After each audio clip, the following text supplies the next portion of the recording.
النجدة، أنا المعلمة الربالة، أتوسل إليكم أن تنقذوني من تلميذتي السابقة وباء مدريد، إنها تهينني في جميع بثوثها وفيديوهاتها. هاي أهينك؟ إنك يا عزيزتي لم ترين شيئا بعد، سأهينك أكثر وأكثر من الآن فصاعدا، وسأجعلك مثل القديد المنشور. أتسمعين؟ أتفقهين؟ السلام عليكم، كنتمنى تكونوا بخير وعلى خير ان شاء الله.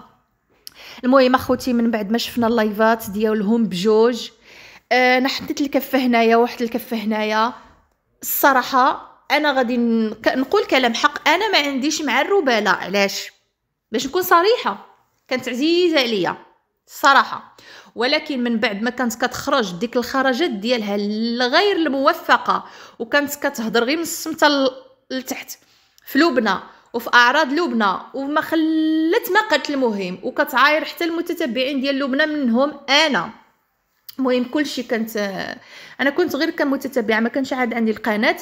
المهم ولكن في هذه غادي نقول الحقيقه.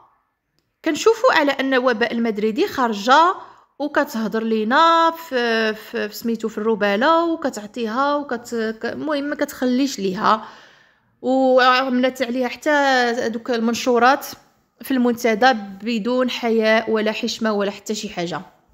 الصراحه واحد الحاجه اللي بشي شكل باش تعرفوا على ان هاد الناس ما عندهمش صديق، والله ما عندهم صديق.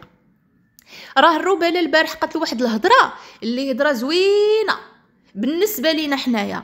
قالت على الضفه ديالنا على اننا حنايا ما عمرنا ما جبنا اسرار ديال مثلا ديال سعاد، دائما كنكونوا كمدافعين فقط. وراه قالتها بفمها. رجعوا اللايف ديال البارح اللي كان فيه تقريبا ولا 5 سوايع ولا 4 سوايع، رجعوا لي غادي تسمعوا الرباله كتقول هاد الهضره. قالت بالنسبه لينا حنا اللي كندافعوا على لبنى اولا الاسره المغربيه بصفه عامه، قالت على اننا ما عمرنا ما جبنا شي اسرار ديال شي واحد. وعاوتاني نطق امير وحيد وقال كلمه حق في لبنى، قال على انها لبنى معمره لكم تلالجكم. واعر هاد الهضره اللي قال الصراحه تثلج القلب. هادشي اللي كاين. لبنى حقيقه هذه كتعمر ليهم تلالجهم، ومن بين الثلاجات اللي كتعمر النبيره ديالك انتينا يا الوباء. النبيره ديالك عامراها بسبب لبنى اينو، بلا بها ما تقدريش تشري المكياج. وهذا هذا دليل على انك ما تقدريش تشري المكياج. ملي كنتي قبل ما تعملي القناه كان شعرك كحال، كانت حالتك حاله، حتى عملتي قناه قلتي غادي نبان، عاد مشيتي صبغتيه بالشهب، حنا كنقولوا الروبيو. المهم ما عرفتش كل كولور الزعر، عاد مشيتي صبغتيه بالروبيو، عاد بديتي بداك المكياج بديك التخربيق.